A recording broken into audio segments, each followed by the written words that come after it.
Every time I drive somewhere new, it is an adventure. You see, I have the absolute worst sense of direction in the world. I can get lost driving 5 minutes from home into the mall parking lot. Now, thankfully, my wife has a very good sense of direction, which is why I drive and she navigates. But I can't tell you how many times we have come to a turn and everything inside of me has said to go one direction and she will tell me to go a different direction. And inevitably, she's always right. And so now I've just gotten to the point that even if everything inside of me is screaming to go one way, I just listen to her because her judgment can be trusted. I find this principle to really play out when it comes to living out our faith. There are countless times in a month, a week, and even a day where God's plans seem counterintuitive to what we think and feel in the moment.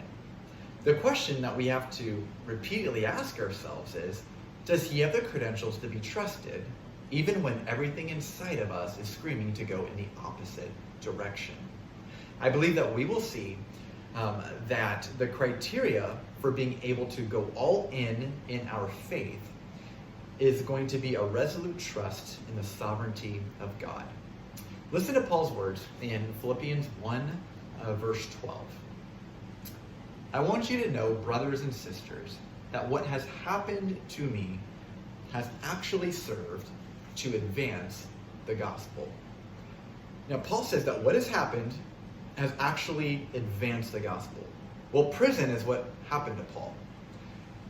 I don't think in the moment he found himself going to prison that he was able to fully understand what was going on. But as is often the case in hindsight, he was able to clearly see how the gospel was being furthered through his imprisonment. Paul's trust in the sovereignty of God was able to prevent him from becoming bitter or resentful towards those that were opposing him.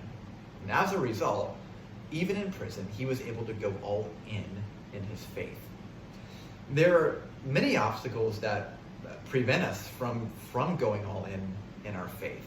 And one of those obstacles can be where we feel the need to immediately understand everything right in the moment before we are willing to yield to it. Right? We often make understanding what God is doing a prerequisite before we will go all in our faith. We can trust the sovereignty of God without fully grasping what he is up to in the moment. Right? These two are not incompatible.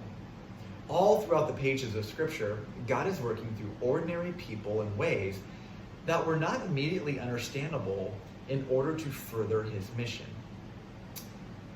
I know for me, the things that I didn't understand in the moment, and even the things that broke my heart, I can look back on, and at least in part, see how they have served to further the gospel, as well as to shape my heart to be better equipped to go all in for him. Without a firm trust in the sovereignty of God, bitterness will seep in, and inevitably, it will hinder the spiritual process in which the gospel is furthered in our lives.